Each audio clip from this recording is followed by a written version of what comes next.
Buenas noches, queridos hermanos, que Dios les bendiga. Hemos tenido problemas técnicos, no sé si se está transmitiendo. Muy bien, ya me dicen que sí se está transmitiendo.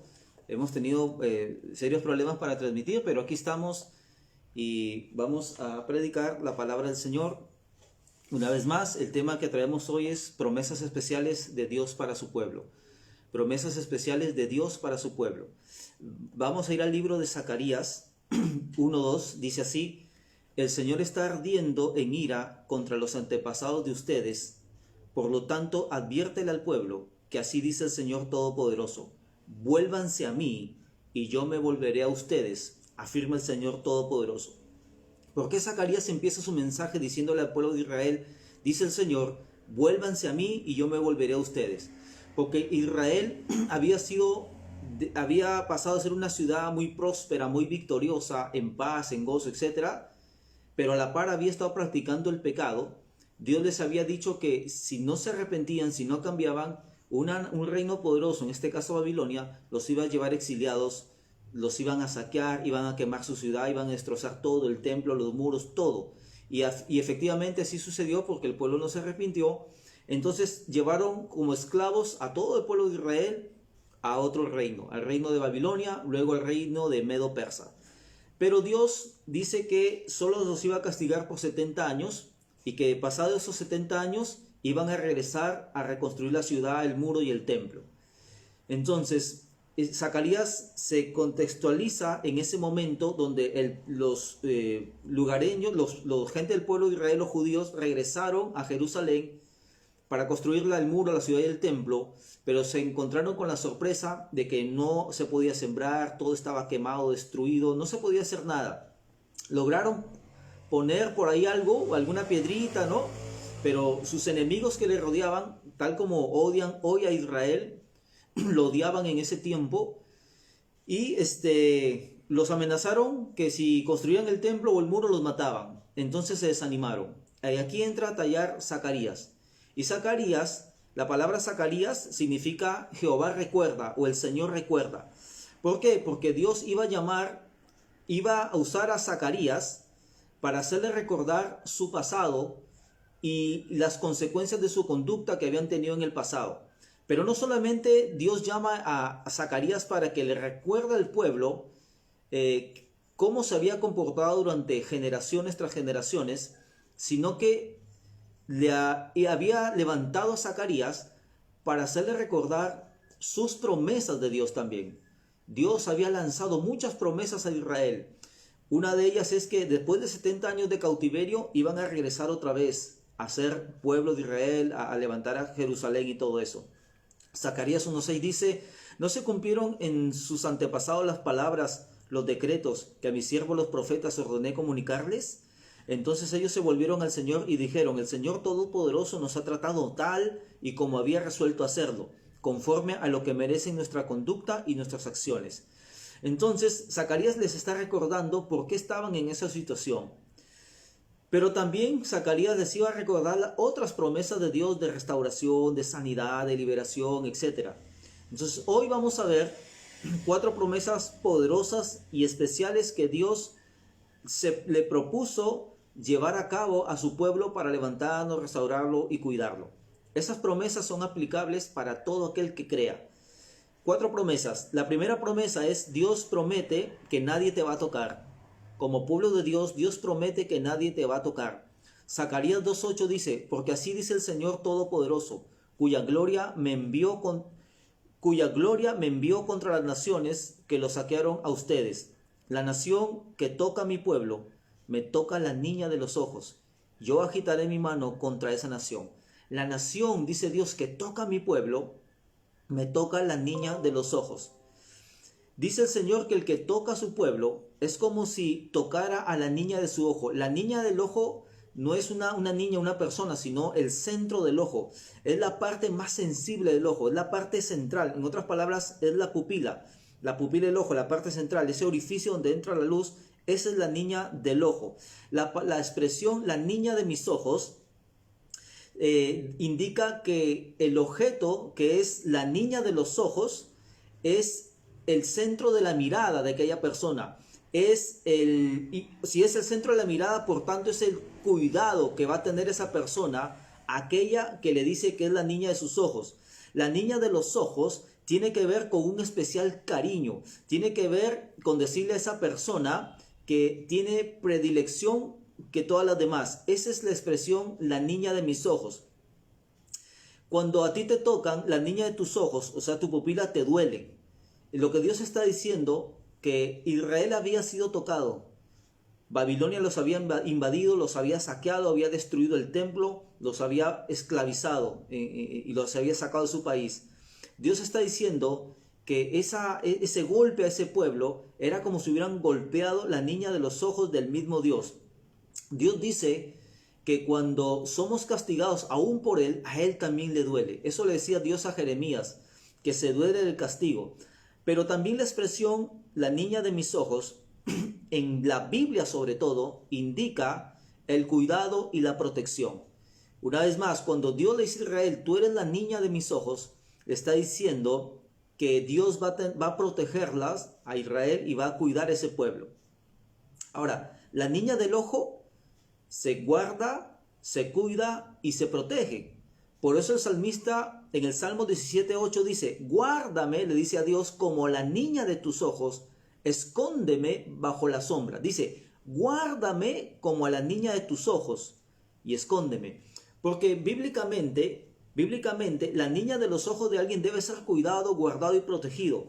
Entonces Dios le está diciendo a su pueblo que Él va a cuidarlos y protegerlos. Le está prometiendo, el que toca a mi pueblo es como si me tocara la niña de mi ojo y voy a agitar mi mano contra esa nación. Ahora, la niña del ojo lo guarda el párpado, ¿verdad? La niña del ojo, que es la pupila, es guardada por el párpado. Entonces, el párpado es el encargado de proteger ante algo externo, ante la resequedad, es proteger la pupila, la niña del ojo. Entonces, el ojo, hermanos, es tan sensible que cuando se ve atacado por un objeto externo, el párpado rápidamente se cierra para proteger el ojo. Dicen que una persona puede parpadear 2 a 3 veces en un segundo y que cuando hay peligro, la persona puede parpadear 5 veces por segundo. O sea, en un segundo tú puedes parpadear 5 veces. O sea, en otras palabras, Dios ha creado el cuerpo humano y específicamente la parte de la niña del ojo para ser rápidamente protegida ante una agresión externa.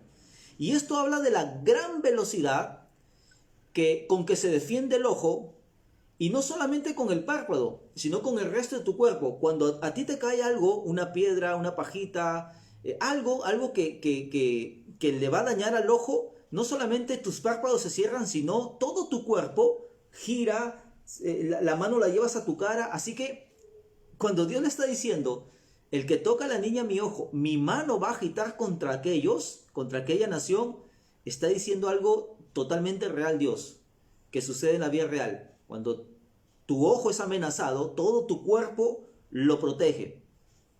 Una vez más, cuando Dios le está diciendo a su pueblo que es la niña de sus ojos, le está diciendo que así como el párpado y todo el cuerpo protege a gran velocidad, esa parte Dios va a proteger con gran velocidad cuando su pueblo esté en apuros. Dios promete ir rápidamente en su ayuda. Salmo 46:1 dice, Dios es nuestro amparo y fortaleza, nuestro pronto auxilio en las tribulaciones. Dice que Dios es nuestro pronto auxilio en las tribulaciones. La palabra pronto auxilio significa, o es una expresión que indica a una persona que obra con pasión, de forma irreflexible, que es una persona que no piensa, sino actúa. Dios dice que cuando nosotros estemos en peligro, Él no lo va a pensar 2 veces. Él vendrá como nuestra ayuda y pronto auxilio. Él vendrá prontamente a auxiliarnos si es que alguien nos quiere tocar. La expresión del salmista de cuando le decía, guárdame como a la niña de tus ojos, también está tomada a su vez de Deuteronomio 32, 9, 10.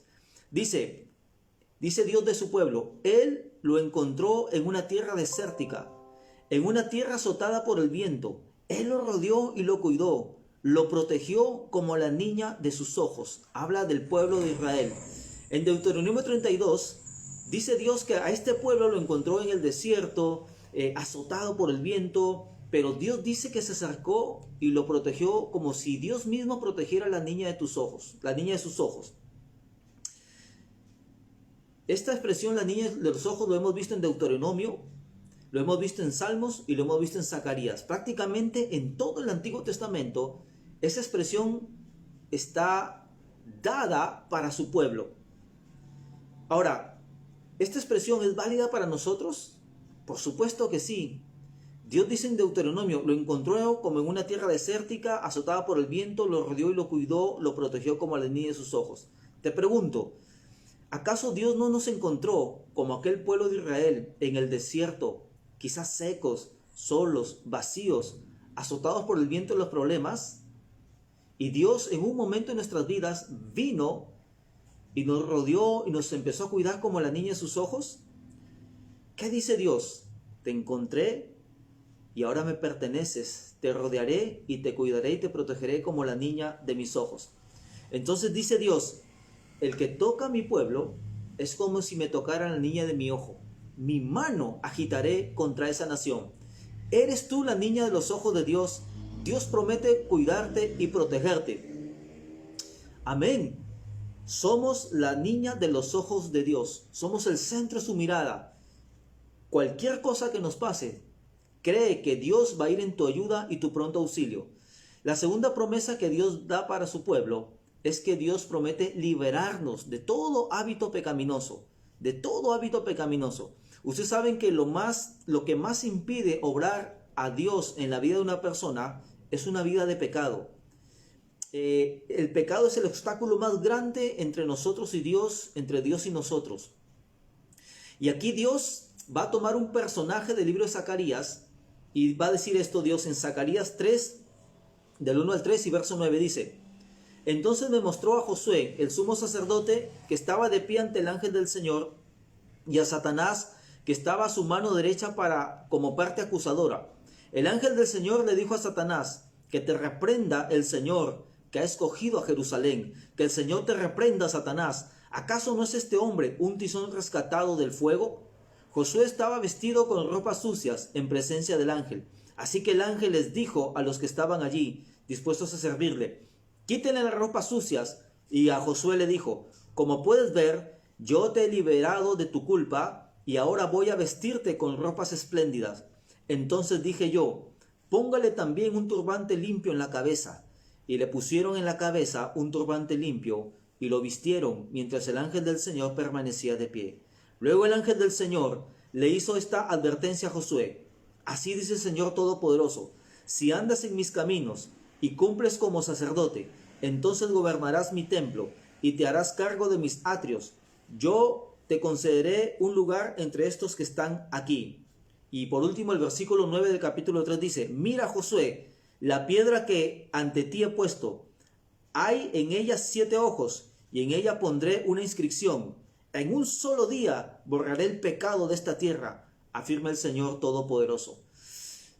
Dios estaba diciéndole a su pueblo de Israel que vayan a construir el templo y vayan a construir los muros y toda la ciudad a restaurarla.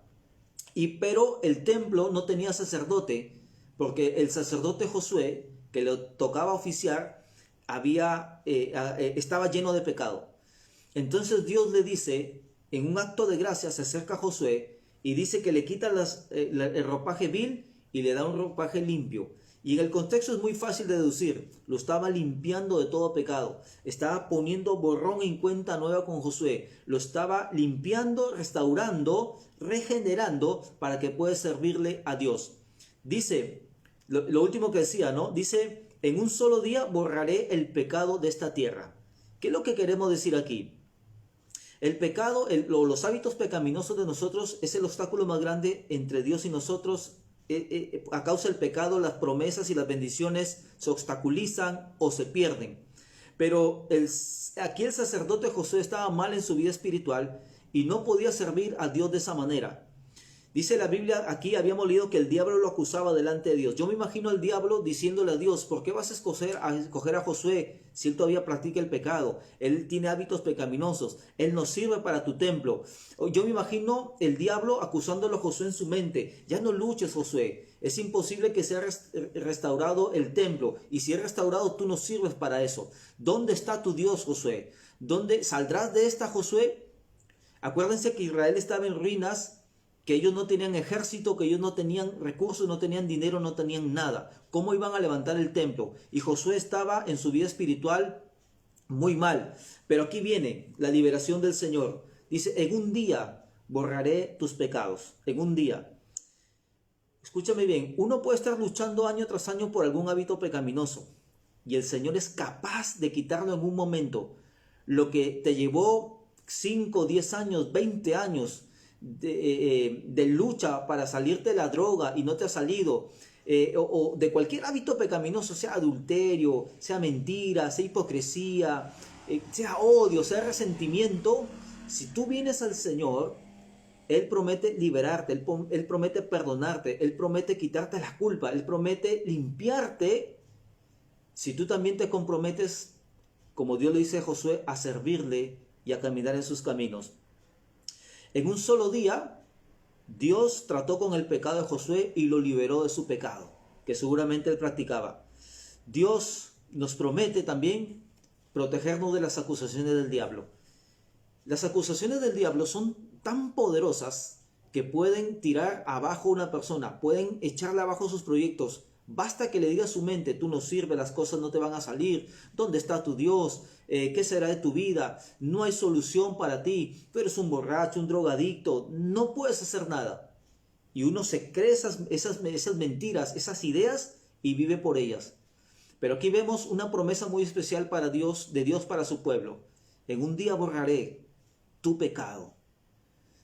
Si tú confías en el Señor, si tú te entregas en el Señor, si tú le entregas tu pecado al Señor, tus hábitos pecaminosos al Señor, Él promete en un día liberarte de toda atadura. La tercera promesa que Dios promete para su pueblo es que Él promete pelear por nosotros. Promete pelear por nosotros. Zacarías 4:5 al 7 dice, y el ángel me respondió, ¿acaso no sabes lo que significa? Tuve que admitir que no lo sabía. Así que el ángel me dijo, esta es la palabra del Señor para Zorobabel. No será por la fuerza ni por ningún poder, sino por mi espíritu, dice el Señor Todopoderoso. En otra versión dice, no es con espada ni con ejército, sino con mi espíritu, ha dicho Jehová de los ejércitos. Repito, Dios le dice a Zacarías que le diga a Zorobabel. Zacarías era el profeta y Zorobabel era, por decir así, el alcalde. Entonces Zorobabel estaba desanimado, él decía, no podemos construir el templo, no tenemos recursos, nuestros enemigos, cada vez que tratamos de poner una piedra, la destruyen, cada vez que construimos una pequeña parte, lo destruyen, amenazan con matarnos, en fin. Entonces Dios le dice a Zacarías, dile a Zorobabel que yo conozco sus preocupaciones, que si es verdad que no tienen recursos, que si es verdad que son muy pocos en número, que si es verdad que sus enemigos los superan, que todo eso es verdad. Pero la construcción del templo no será por la fuerza, ni por ningún poder, ni por ninguna capacidad, ni por ningún ejército, sino porque mi espíritu está y estará con ustedes. Y sigue, ¿quién te crees tú, gigantesca montaña? Ante Zorobabel solo eres una llanura, y él sacará la piedra principal entre gritos de alabanza a su belleza. Dios le está diciendo, cuando dice, ¿quién te crees tú, gigantesca montaña? Le está diciendo Dios a Zorobabel por medio de Zacarías. El obstáculo que había entre Zorobabel y la construcción del templo iba a ser allanado y destruido y quitado para que Zorobabel ayude en la construcción del templo. Y dice, y él sacará la piedra principal. La piedra principal era la piedra que se ponía como base y fundamento de toda la edificación. Dice Dios, Zorobabel, ya sé que no hay ahí, es imposible que ustedes puedan construir el templo porque no tienen nada. Pero te comento y te profetizo que tú vas a poner la principal piedra con mucha alegría, con muchos gritos de júbilo. Entonces, Dios le dice, y no será con espada ni con ejército, ni por poder ni por fuerza. la reconstrucción de Jerusalén, la reconstrucción del templo. Acuérdense que Israel no tenía espadas, ni ejército, ni poder, ni nada de esas cosas. Escucha bien, Dios le dice a Israel eso. Ahora escucha bien, Israel mide 22.000 kilómetros cuadrados, ¿sí? 22.000 kilómetros cuadrados. Piura mide 35.000 kilómetros cuadrados. O sea, Piura, el departamento de Piura es un poco más grande que Israel. ¿Cómo puedes explicar la preservación de un país tan pequeño, rodeado siempre de ejércitos más poderosos militarmente, económicamente que él?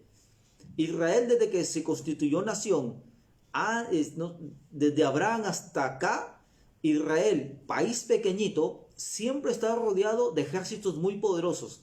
La pregunta es, ¿cómo hasta aquí Israel ha podido ganar?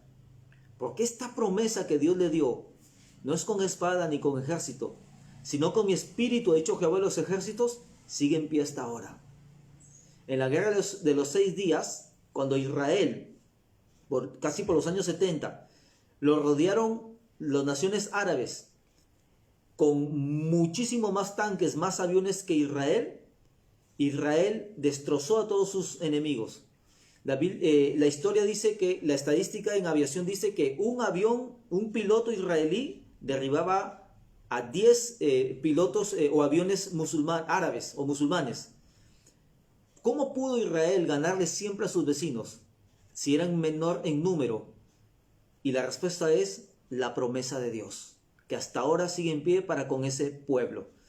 Estimados hermanos, Dios te dice hoy, no es con espada ni con ejército lo que voy a hacer con tu vida, es con mi espíritu, ha dicho Jehová de los ejércitos. Este patrón de Dios, de siempre ayudar a su pueblo, cuando su pueblo no tenía nada, se ve en casi toda la Biblia. Por ejemplo, en 2 de Crónicas 20:15 dice, y dijo, oíd Judá todo, y vosotros moradores de Jerusalén, y tú rey Josafat, Jehová os dice así, no temáis ni os amedrentéis delante de esta multitud tan grande, porque no es vuestra guerra, sino la de Dios. No es vuestra guerra, sino la de Dios. 1 Samuel 14:6 dice, mira, en lo que he leído otra vez dice, ¿no? Israel enfrentando una multitud gigante. Y Dios le dice, no teman, porque no es su guerra, sino es la mía. 1 Samuel 14:6 dice, entonces Jonatán le dijo a su escudero, ven, vamos a pasar a la guarnición de estos incircuncisos, y espero que el Señor nos ayude. Para él no es difícil vencer al enemigo, con muchos hombres o con pocos hombres. Vayan anotando, Dios no precisa de un ejército, Dios no precisa de la capacidad de nadie. Para Dios es lo mismo salvarte o ayudarte, si con muchos o con pocos. A Dios le da igual si tiene recursos o no tiene recursos. Dios, es más, Dios adrede a veces te quita todos tus recursos para glorificarse Él. En el versículo 7 le decía Dios a Zorobabel, la montaña que hay delante de ti o el obstáculo que está delante de ti que te impide construir el templo va a ser allanado, va a ser destruido. Hermanos, cuando Dios promete hacer algo, número 1, no toma en cuenta tu debilidad. Si eres débil o tu fortaleza, si eres débil o fuerte, siempre necesitarás de Dios para el éxito. Dios no toma en cuenta tu habilidad, tu inteligencia, tu conocimiento, tu profesión. Dios le dice a Zorobabel, no será con espada ni con ejército, no será con fuerza ni con ningún poder. Dios no toma en cuenta lo perfecto o lo imperfecto de tus planes. Zorobabel había calculado, no podemos aquí construir el templo, no hay recursos, no hay dinero, no hay nada, no hay gente. Pero Dios le dice, vas a construir el templo y vas a poner tú mismo la piedra principal. Cuando Dios promete que va a hacer algo en tu vida, no tome en cuenta las circunstancias si son favorables o no favorables, porque Dios puede cambiar una montaña gigantesca de problemas en nada. Dios no toma en cuenta si tú tienes o no recursos. Zacarías 4:10 dice, cuando vean la plomada en las manos de Zorobabel, se alegrarán los que menospreciaron los días de los modestos comienzos. Estos son los 7 ojos del Señor que recorren toda la tierra. Cuando tú revisas la historia, al final el pueblo de Israel logra construir el templo, logra construir la ciudad nuevamente y logra construir el muro de la ciudad. Y una vez más, ¿cómo explicas un pueblo más pequeño que Piura ha podido sobrevivir hasta aquí? Y es porque Dios, esa promesa que le dio hace cientos de años, sigue en pie hasta ahora. Sigue en pie hasta ahora. Isaías 38:8 dice así: He aquí yo haré volver la sombra por los grados que ha descendido con el sol, y en el reloj de Acaz 10 grados atrás, y volvió el sol 10 grados atrás, por los cuales había ya descendido. Dios aquí, en esta parte que es un poco enredada, Dios le dice a un rey, a través del profeta Isaías, que ese rey se iba a morir. Y ese rey se puso a clamar a Dios. Y Isaías va nuevamente de parte de Dios y le dice: Rey, dice Dios que ya no vas a morir, que ha escuchado tu clamor. Y el rey le dice: dame una prueba de que Dios va a cumplir eso. Y dice la Biblia que había un reloj solar ahí y que Dios lo hizo descender 10 grados de su sombra. En otras palabras, como que hizo retroceder el tiempo para decirle a este rey, Ezequías, que no iba a morir y que la prueba de que Dios iba a cumplir su promesa estaba ahí latente. El reloj solar, su sombra retrocedió 10 grados. Algo impresionante con el tiempo sucede ahí. Pero solo lo explico así nada más para reforzar la idea de que cuando Dios cumple algo, no precisa de nada ni de nadie para cumplirlo. Amados hermanos, entonces la tercera promesa es que Dios promete pelear por nosotros. Y la última promesa que Dios le da a su pueblo es que Dios promete hacer lo imposible para cumplir su propósito en ellos, para ayudarlos, bendecirlos, etc.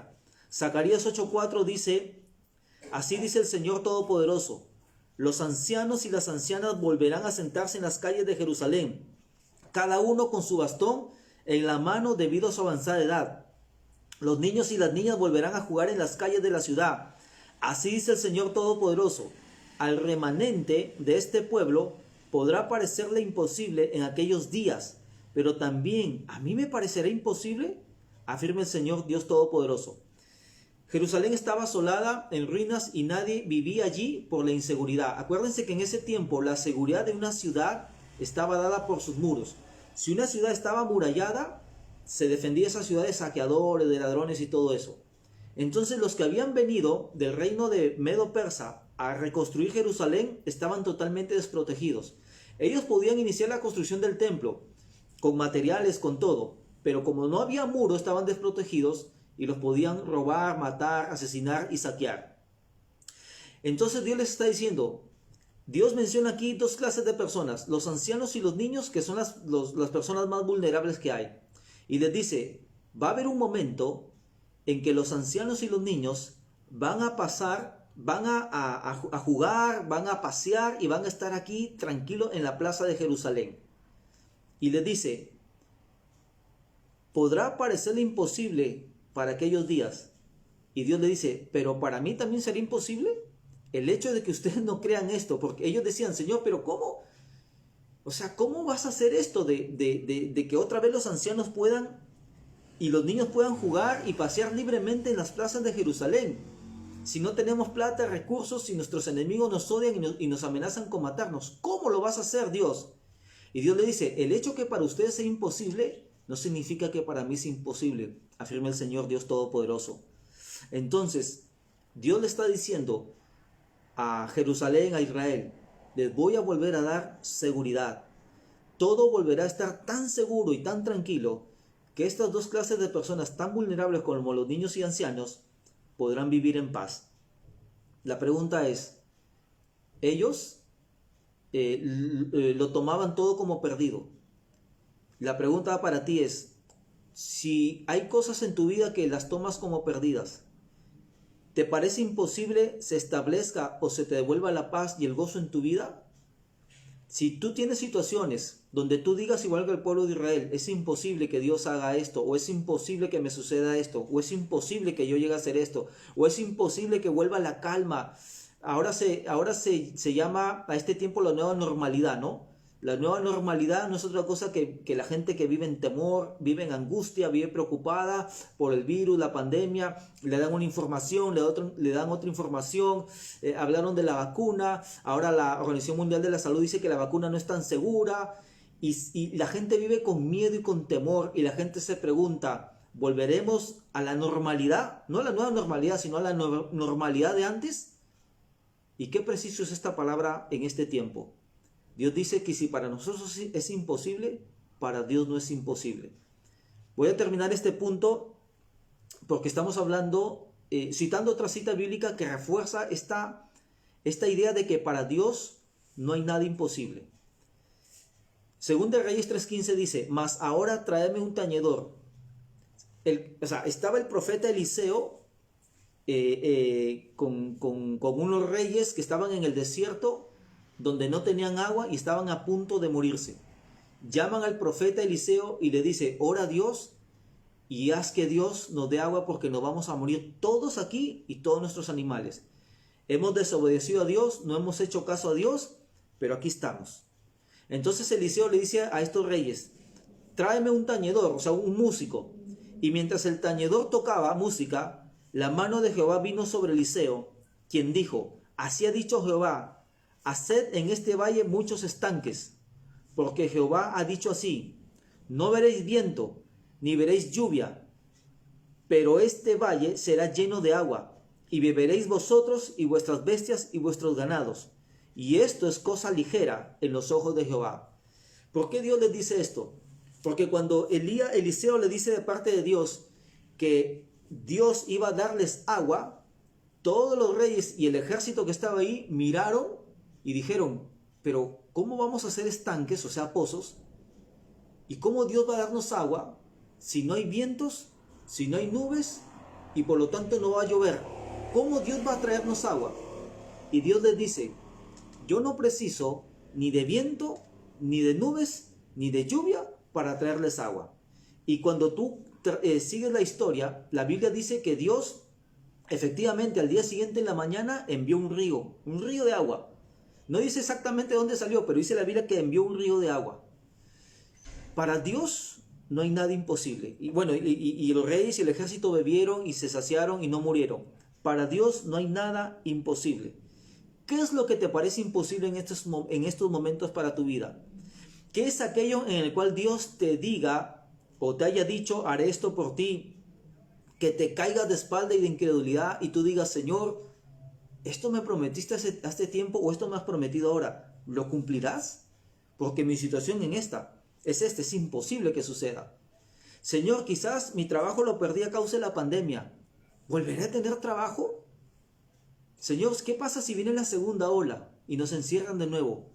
¿Qué esperanza hay, Señor? Y el Señor te va a decir, yo no preciso de pandemia, ni de virus, ni de gobierno, ni de nada para actuar. Dice el Señor, Él promete hacer lo imposible. Él promete, así como en Israel, los niños y los ancianos, las personas más vulnerables, iban otra vez a estar en paz, cógete esta palabra y de esta promesa. Con pandemia o sin pandemia, el Señor va a hacer que en nuestras vidas vuelvan a estar en paz. ¿Lo crees? 4 promesas especiales de Dios para su pueblo. Número 1, Dios promete que nadie nos va a tocar. Dios decía, el que se mete con mi pueblo es como si se metiera con la niña de mis ojos. Y el que hace eso, yo agitaré mi mano contra aquella nación. Estimado hermano, estimada hermana, que me ves aquí. El Salmo 17 decía, guárdame como la niña de tus ojos. Dios dice que Él te va a guardar como la niña de sus ojos. Te va a proteger. Él es tu ayuda y tu pronto auxilio. Dios promete protegernos contra las acusaciones del diablo. Dios promete liberarnos de todo hábito pecaminoso. Dios es un Dios de procesos, pero también es un Dios de lo inmediato. Dios es un Dios de procesos, pero cuando tomó Josué para librarlo de su pecado, para limpiarlo y que pueda servir en santidad en el templo, Dios lo hizo en un momento.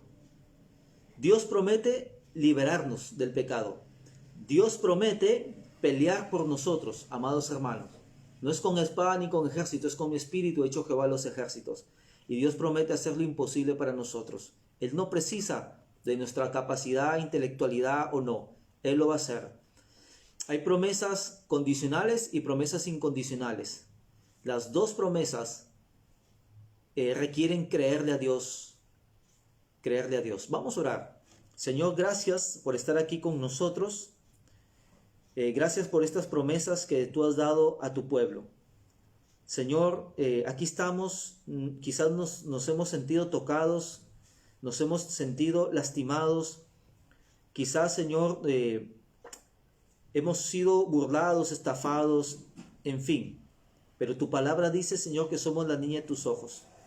Hoy, Señor, que estamos pasando situaciones difíciles, tú prometes venir en nuestro pronto auxilio en nuestras tribulaciones. Hoy creemos que somos la niña de tus ojos. No sabemos cómo se pagarán esas deudas. No sabemos cómo comeremos. No sabemos, Señor, cómo será el siguiente año. No sabemos si la pandemia se irá, si la vacuna funcionará o no. No lo sabemos. Pero lo que sí sabemos es que tú dices que somos la niña de tus ojos. Y al igual que la niña de los ojos, el párpado a gran velocidad la protege, tú vendrás en nuestro pronto auxilio, Señor. Tú has dicho que prometes librarnos del pecado en un solo momento. Todo hábito pecaminoso que nos obstaculiza en nuestra vida espiritual, que le está haciendo daño a los que nos rodean. Te pedimos ahora que nos limpies y que nos libertes de todo pecado, como lo hiciste con Josué. Ahora mismo toda acusación del enemigo, todo pensamiento que el diablo ha puesto en nuestra mente de derrota, fracaso, de miseria, de pobreza, de enfermedad, lo rechazamos en el nombre de Jesús de Nazaret. Tú prometes, Señor, pelear por nosotros. Y no precisas de nuestra capacidad, no precisas de las circunstancias. Tú dijiste, Señor, aunque no haya vientos, aunque no haya nube, aunque no haya lluvia, enviaré agua. Probando, Señor, que para ti no hay nada imposible. Tú le decías, esto es cosa ligera para mí. Y tú prometes, Señor, hacer lo imposible, pelear por nosotros. Señor, aquí estamos. Y tú que me escuchas detrás de esta pantalla, lo primero que dijo Zacarías antes de darle estas promesas maravillosas es decirle al pueblo, arrepentíos, vuélvanse a Dios y Dios se volverá a ustedes. Si tú quieres ser poseedor de estas promesas, tienes que volverte a Dios de todo corazón. El primer mensaje de Jesús no fue Dios tiene un plan maravilloso para tu vida. El primer mensaje de Jesús es arrepentíos y convertíos, porque el reino de Dios ha llegado. El primer mensaje de los apóstoles no fue Dios tiene un plan maravilloso para tu vida. Eso vino después. Lo primero que dijeron es arrepentíos y convertíos para que vengan tiempos de refrigerio de parte de Dios. El primer mensaje de Juan el Bautista, aquel profeta que se encargaría de preparar el camino a Cristo, fue hagan frutos dignos de arrepentimiento. Dios te dice hoy, vuélvete a mí de todo corazón y yo prometo cuidarte como la niña de mis ojos. Yo prometo librarte de todo hábito pecaminoso. Yo prometo pelear tus batallas y yo prometo obrar en lo imposible para ti. Dile, Señor, perdona todos mis pecados. Quita las ropas viles de mi vida y vísteme con ropas limpias, resplandecientes como lo hiciste con Josué. Quita de mi mente toda acusación del diablo con que me acusa, Señor, degradando mi fe, desanimándome, Señor. Hoy decido, Señor, no desanimarme. Hoy decido confiar en ti. Tú eres el Dios de toda esperanza, Padre de misericordias y Dios de toda consolación. Señor, gracias. Hoy tomo estas promesas y enfrentaré esta semana y lo que resta del año pensando en estas promesas. Gracias, Señor. En el nombre de Jesucristo oramos así. Amén y amén. Que Dios le bendiga, comenta, comparte esta prédica y nos vemos Dios mediante el próximo domingo. Esperemos que no haya más fallas técnicas para empezar a la hora puntual. Que Dios le bendiga.